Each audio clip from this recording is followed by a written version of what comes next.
12 ne suka yi amfani da ita a cikin ƙasa da shekara ɗaya kuma ba tare da sarranta ba saboda kuskure ɗaya tak da ta aikata da kuma kuskure ɗaya tak na iyayenta.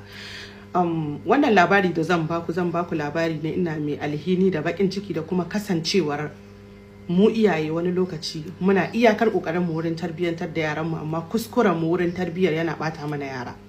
Wannan yarinyar bata kasance mazinaciya ba, bata kasance fasika ba, hasali ma kamilalliyar yarinya ce.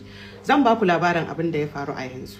Ta shiga makaranta amma tana da irin iyayen nan masu tsauri. Ta shiga makaranta da ƙananun shekarun da basu ta shekaru 17 ba. Karatu ne za ta yi na shekara 2 wanda a zuwan ta makarantar ta haɗu da saurayi.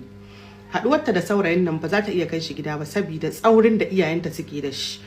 Zan dan dakata in faɗa muku wani abu. Idan yarinya ta kai lokacin da za ku iya aurar da ita, ku daina hana ta kawo saurayi a gida. In dai bata kawo shi a gida kuka gan shi, kuka san shi, kuka bincike ko waye, ba za ta je duk inda za ta haɗu da shi ta haɗu da shi. Wannan kuskuren shine na iyayenta na farko. Za mu ci gaba da labari.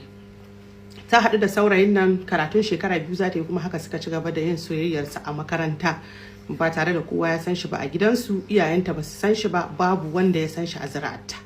Kullum dai in suka je makaranta suna haduwa. A labarin da ta bani, wani lokaci ma zaman da suke suna hira suna iya su misin lecture haka ba su samu sun shiga ba. Kuma tana da kawar da saurayin nata abokin shi shine saurayin kawarta, kuma kawarta ta kamar yan uwa ne a tare suka taso. So abin da yake faruwa, sun ci gaba da soyayya sa aka yi tsawon shekara 2. Mutumin nan bai je gidansu ba, bata faɗa ma kowa ba, a boye suke yi. Sannan kuma shi bai taɓa mata wata magana da ke nuna alamar cewa mutumin banza bane. Kenan yayi amfani da abin da ake cewa makashinka yana nan tare da kai, yake so ya kashe yarinyar nan.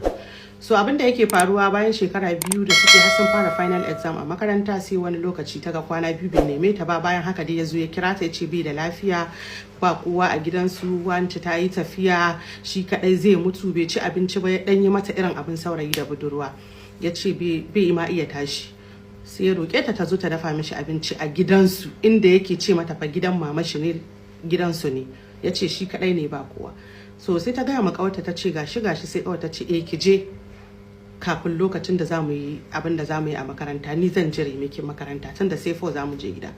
Ta ce ta je gidan yaron nan tare da misali, ta tarar da shi duk ma yayi amai. So duk aman nan da yayi ta gyaggyara wuri, abincin da za ta dafa mishi ma babu irin abinci mai yawa wanda za a dafa, sai ta dafa mishi indomi. Sai ta ce ita gaskiya za ta tafi saboda a gida karfe 4 aka san za ta dawo, kuma yanzu karfe 1 ya gota. So gwara ta tafi gida. In ta tafi makaranta, daga nan suka yi karatun da za su yi tunda suna exam ne, sai ta tafi gida. So gidan da ta ce za ta je, sai ya insistent cewa ta sha ruwa. Ya matsa ta sha ruwa, har tana ce mishi ba ta jin kishirwa. Ya ce bai kamata ta shigo gida ta fita ba ta sha ruwa ba. Shi fa yana kwance kaman gawa fa, da ƙyar yake komai. So da ya matsa, sai ta bude fridge, sai ta ga lemu. To dama akwai particular drink da ya san cewa favorite ɗinta ne. Sai ta gan shi a fridge, sai ce to ta ɗauka ko shi ta sha. Haka ta ɗauka lemun nan ta zauna ta sha. Tana matsayi ta ce min ta sha lemun. So tunda ta sha lemun nan, sai ta ci jikinta ba daidai ba, haka kanta yana dan buga mata, har take ce mishi ko low BP ɗinta ne yake so ya dan tashi mata, amma da sauri haka kawai. A'a ta zauna, ai ba kyau jinjiri. Yayi insisting da ta zauna.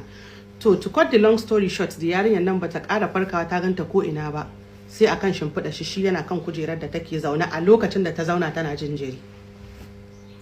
Ba kaya a jikinta, ba komai a tattare da ita, haka nan dai. Sannan tana jin ciwo, duka jikinta yana ciwo. Ta tambaye shi subhanallahi me ya faru, gashi ta ga alamun duhu ya sauka. Yayi mata banza. Ta yi magana fa, kafa yayi mata banza. Ta tashi a haukace, ta nemi wayarta, ba kaya a jikinta, ta mayar da kaya, ta duba kawarta tana ta kiranta. Ta fita a gidan, bai kula ta ba.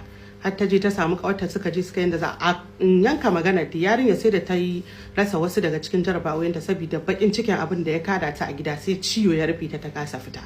So bayan 'yan kwanaki bai neme ta ba, sai ya zo ya fara magiya. Sai duk ta yi blocking din shi, duk hanyar da zai same ta sai ta zo duka ta rarrafe su. Bayan ta rarrafe shi a wayannan kafafen sada zumuntar, bayan kwana 2 kuma sai gashi an mata sallama da wata number sabuwa. Sai ake turo mata number duka 'yan gidansa, har da mamanta da babanta. Sai kuma aka tura mata nude pictures ɗinta da videos, ga su nan ba kyan gani. Tana gani sai ta kira shi, sai ya bata awa 1 ta same shi gidan shi. Mu je part 2 saboda kar